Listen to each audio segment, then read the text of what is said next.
我哋有道地 Miko 同埋匯全國際有限公司主辦道地暨 Miko 全港小學生綠色假期徵文比賽及創意美術比賽嘅頒獎典禮。大家好，我係今日嘅司儀朱芬，歡迎晒咁多位。今年嘅主題綠色假期，綠地旅人企劃，一班小學生咧，亦都非常之積極咁樣咧，用佢哋嘅創意，利用佢哋嘅文字去同我哋分享佢哋好有趣嘅諗法，大家都可以咧喺後面嗰度睇得到嘅。咁另外 Oh My Art 小學生創意美術比賽，今年咧係第2年去舉辦㗎啦。咁 Miko 咧就希望透過賽事啦，培養小1至到小6學生佢哋嘅創作能力嘅。今日啲節目咧咁精彩咧，咁啊除咗我喺度之外咧，當然亦都有一位好特別嘅嘉賓會喺度出現啦。我哋有請林家謙先生。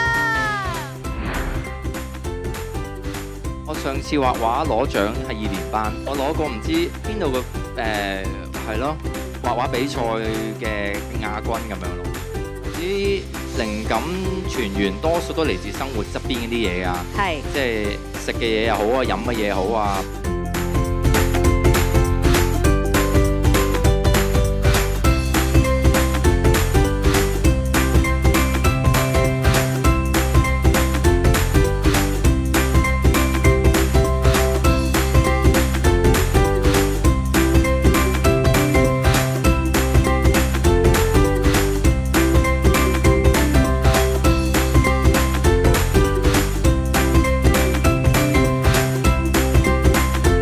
我記得嗰時寫《神奇的胡同魔藥》，其中一句歌詞就係